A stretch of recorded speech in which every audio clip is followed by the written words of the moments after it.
This file from February of 1972 brings us to the quiet streets of Loveland, Ohio, where a series of encounters would challenge the boundaries between natural law and urban legend, documented through the eyes of those sworn to protect and serve.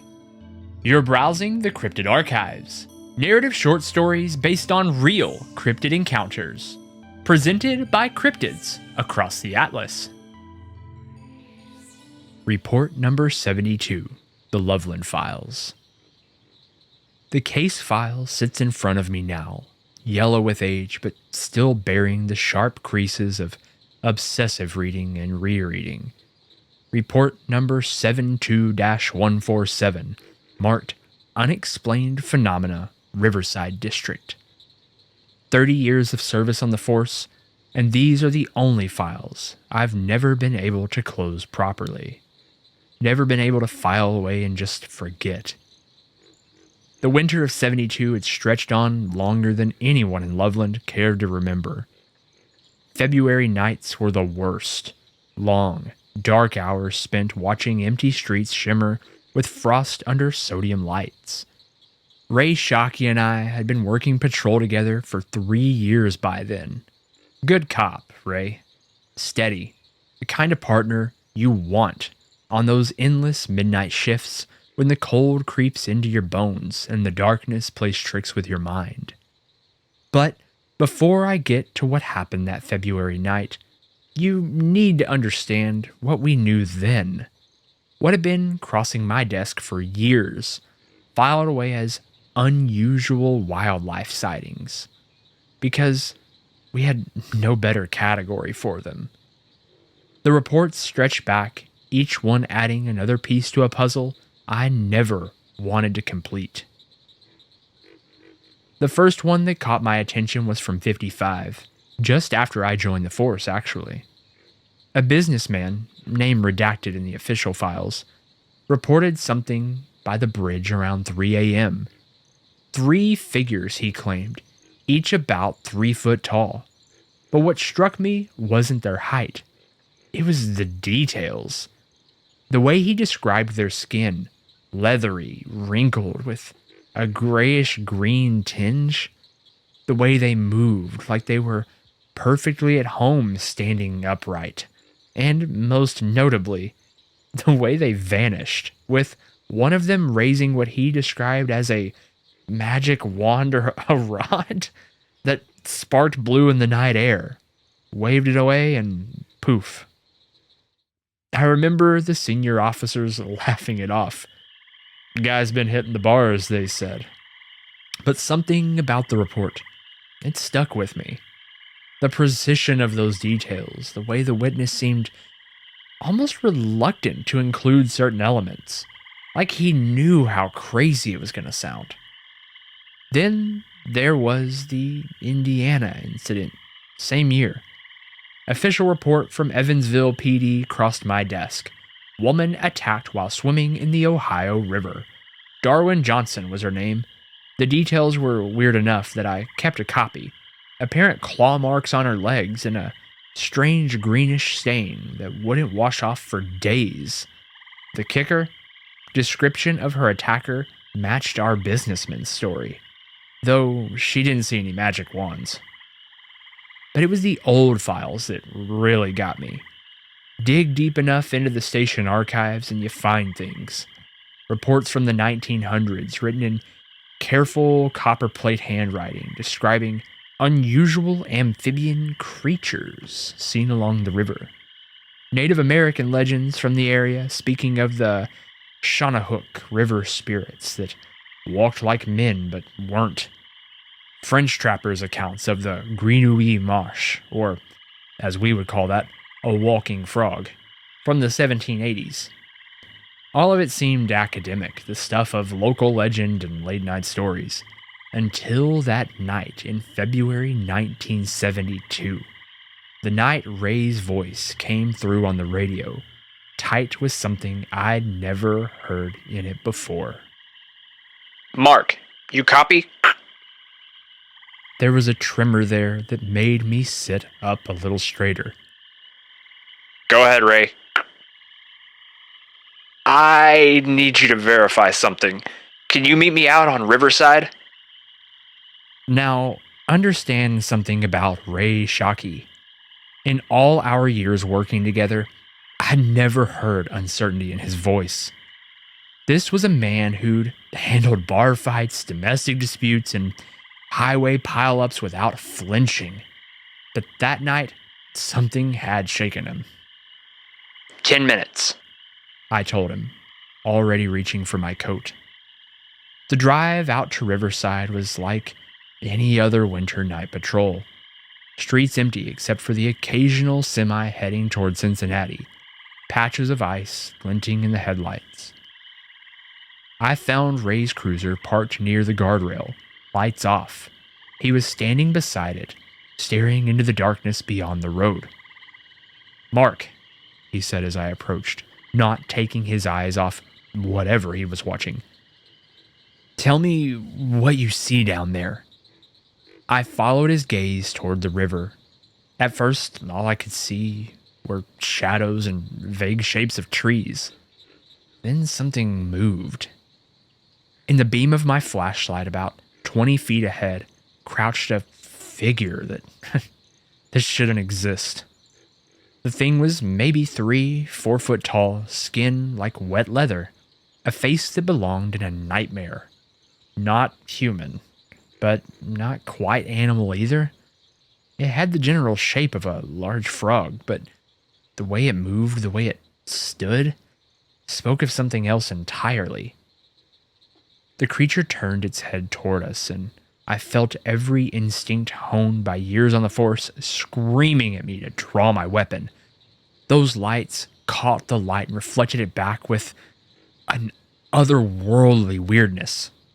This wasn't some oversized amphibian. This was something that was very aware we were watching it. Something that was deciding what to do about that fact.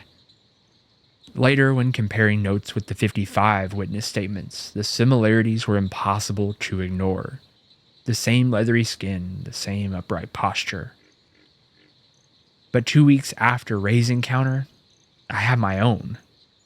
Different location, same impossible creature. The shots I fired that night still echo in my memory, along with the way the creature moved.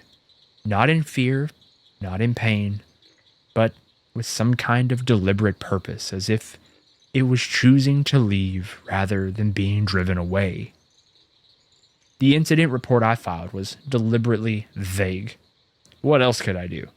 But that night sent me digging deeper into our archives, pulling old files, connecting dots I'd previously ignored. There was a pattern emerging. The sightings clustered around certain phases of the moon.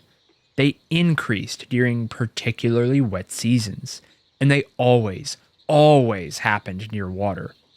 The Ohio River and its tributaries seemed to serve as highways for the creatures, whatever they were. I started keeping a separate set of files, unofficial records. Notes from interviews with longtime residents who'd seen things they'd never reported officially.